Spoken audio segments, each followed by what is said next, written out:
Quando você pensa em um arquiteto, o que vem na sua cabeça? Se você está pensando em cursar arquitetura ou ainda está tentando entender melhor essa profissão, o que você lembra? Uma pessoa desenhando uma casa bonita, escolhendo a cor da parede, colocando sofá, almofada e planta na sala? Bom, o arquiteto pode até fazer tudo isso, mas reduzir a arquitetura apenas à aparência é ignorar completamente toda a profissão. Dizem que arquiteto é o responsável por projetar, desenhar e coordenar construção de espaço onde as pessoas vivem, onde trabalham e também se relacionam. Mas isso é só definição técnica. Na realidade, o arquiteto é responsável por resolver um bocado de problema. Como criar um espaço que seja ao mesmo tempo funcional, seguro, sustentável, acessível, estético e, é claro, viável. Então não é só escolher um desses, é equilibrar todos. E é exatamente aí que está a complexidade dessa profissão. Então, quando o cliente procura um arquiteto, normalmente ele já chega aí com uma ideia na cabeça do que quer fazer. Às vezes ele quer construir uma casa, às vezes ele quer reformar o apartamento, às vezes ele quer abrir uma loja. E o arquiteto não deveria começar abrindo o programa e desenhando qualquer coisa. Primeiro, ele precisa entender o problema e, é claro, as necessidades dele. Então ele vai se perguntar, quem vai usar esse espaço? Quantas pessoas moram ali? Qual é a rotina delas? Existe criança, existe idoso, existe pet? Então, antes de desenhar, existe toda uma etapa de investigação. Você precisa entender o terreno ou o imóvel existente, enfim, a orientação solar, a ventilação, os acessos, as medidas, as limitações da construção e as regras daquele local. Como que o arquiteto trabalha? Existem várias fases e etapas que todo arquiteto tem que fazer. Isso é essencial até para quem está na faculdade de arquitetura, tá? Então, quem está estudando, anota. Depois do primeiro contato com o cliente, o arquiteto prepara uma proposta. E essa etapa é muito importante porque nem todo serviço de arquitetura inclui as mesmas coisas. Então, a proposta precisa deixar claro quais etapas serão desenvolvidas, o que será entregue, quantas alterações estão incluídas, qual será o prazo, qual o valor e que forma os pagamentos serão realizados. Fazer um projeto para aprovação na prefeitura também não significa automaticamente desenvolver um projeto completo para a construção. Esses são serviços diferentes. Quando o cliente chega com o projeto, a primeira coisa que o arquiteto faz é entender profundamente o que precisa ser feito. Você então senta com o cliente e faz as seguintes perguntas fundamentais. Qual é a função desse espaço? Quantas pessoas vão usar?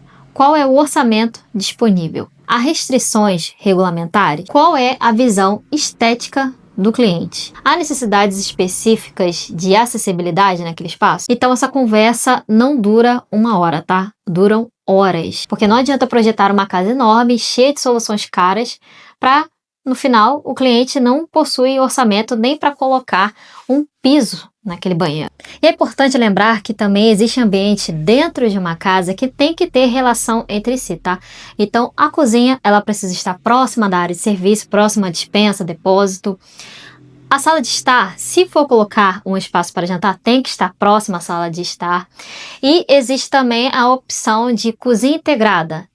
Cozinha integrada com a sala de estar, por exemplo. Então, esses ambientes são todos conectados. E essa é uma das perguntas que você deve fazer nessa etapa principal do briefing. Fase 2, que é o levantamento. Essa também é uma fase muito importante, muito famosa, que é você tirar todas as medidas possíveis daquele lugar. Então, você vai bater foto, você vai tirar medida de tomada, você vai tirar medida de tudo que é existente, de bancada de cozinha. Todas as medidas possíveis você vai verificar nesse local. Além de que também você vai verificar a posição do sol, possíveis ventos predominantes do local, você vai verificar o afastamento, a localização, a posição daquela residência no terreno, você vai verificar os afastamentos, você vai verificar a medida do terreno, você vai verificar a medida do meio-fio, vai medir a rua, você vai ver as árvores existentes, se tem alguma vegetação nativa presente. Enfim, é nessa situação, é nessa fase que você vai fazer todos os registros que são importantes para o seu projeto. Se faltar alguma coisa, você vai sofrer depois que você estiver executando, você estiver projetando lá na hora. Estudo de viabilidade. Essa fase é muito importante para aqueles projetos que são construções novas, ampliações, empreendimentos, processo de legalização. Então, praticamente ele vai analisar todas as possíveis situações de forma legal, se é possível construir, como o afastamento, verificar a altura permitida, a taxa de ocupação, taxa de permeabilidade, o uso de ocupação do solo, o zoneamento daquele local, estudo preliminar. Essa ainda não é a etapa final de um projeto, mas sim o surgimento dele. Ou seja, é nela que você vai começar a rabiscar, onde vem a parte dos croquis, os rabiscos, que você vai mostrar para o cliente. Então aí entra a parte de layout, entra a parte de circulação, flexibilidade. Você pode apresentar o estudo preliminar, por exemplo, para o seu cliente, de um 3D mais bruto, de um 3D mais simples. Então, basicamente, é testar qual solução funciona melhor naquele local. E em que momento entra o render? O render não é uma fase separada dessas fases que eu te falei. Ele é uma ferramenta que auxilia o cliente a enxergar melhor o projeto. Então o cliente vai conseguir ver melhor o revestimento, ver melhor as cores do ambiente, as cores da parede, ver melhor a decoração daquele espaço, ter até noção de como é que o ambiente vai funcionar, de como é que ele vai andar no ambiente. Há arquitetos que apresentam o estudo preliminar com o 3D, mas existem escritórios que preferem utilizar o render somente na etapa final. Fase do anteprojeto. É nessa fase que o arquiteto então fala. Essa é a ideia geral do projeto. Então aqui vai entrar as medidas, as dimensões. Então vai ser tudo com mais precisão. O que antes era um croquis, agora vai virar um desenho técnico. Então aí vai entrar as aberturas das esquadrias, as portas, as espessuras das paredes, os nomes dos ambientes, as cotas, que são as medidas, Projeto legal ou projeto para aprovação. Essa fase, ela varia conforme o projeto.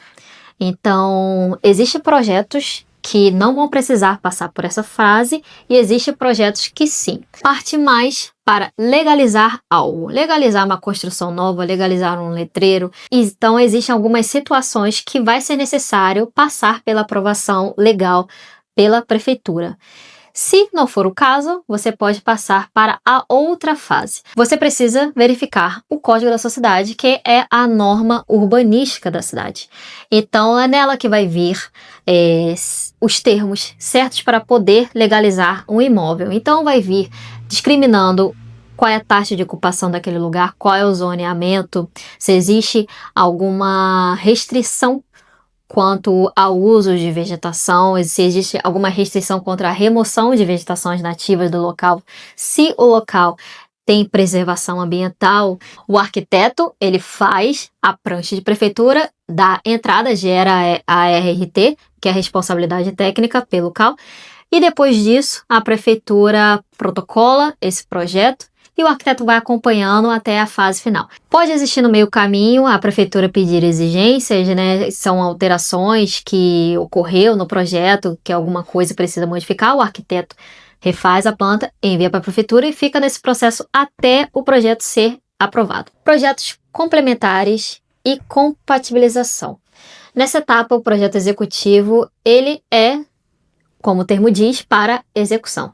Então aí vai vir tudo estritamente detalhado de elétrica, hidráulica, forro, iluminação. A compatibilização significa perguntar se um projeto é compatível ou não com outro projeto dessas fases que eu te falei. Por exemplo, uma tubulação de ar-condicionado, ela não pode passar por uma viga sem antes ter visto o projeto estrutural. Então, os dois precisam estar alinhados.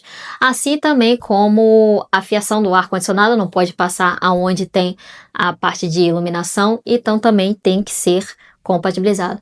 Então, um projeto tem que acompanhar o outro. Quanto mais dessas interferências forem resolvidas no projeto, menos imprevistos ocorrem na obra. Fase final, acompanhamento de obra. Existem arquitetos que preferem não acompanhar a obra, como também preferem acompanhar a obra.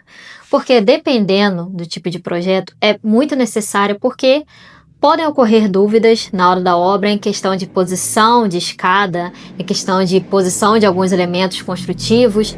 Então é muito importante o arquiteto pelo menos fazer uma visita ou semanal ou quinzenal, enfim, desse projeto para poder acompanhar se o projeto está seguindo conforme o que foi feito. A instalação da iluminação, então é muito importante ter esse tipo de trabalho. Apesar de que é importante também orçar essa parte de acompanhamento de projeto com o cliente separadamente, porque varia muito quantas visitas você for fazer e quanto tempo você vai durar lá na obra. Claro que a profissão de arquiteto exige muito conhecimento técnico, mas também a sua parte criativa e a empatia com o outro, porque você está se preocupando com o lar de outra pessoa, aonde ela vai morar, aonde ela vai acordar todos os dias, aonde ela vai ficar doente, onde ela vai passar momentos felizes, momentos tristes. Então você vai construir a história da pessoa, você vai dar o surgimento de um novo objetivo de vida para essa pessoa. E é exatamente isso que torna tudo interessante nessa profissão. Para se você tem dúvida sobre arquitetura, sobre se você realmente quer seguir nessa profissão, se você quer embarcar nesse curso, que é extremamente difícil, mas vale a pena, se inscreve aqui no canal, comenta aqui se você já conhecia, se você ainda está estudando, se você pretende estudar. Nos vemos no próximo vídeo.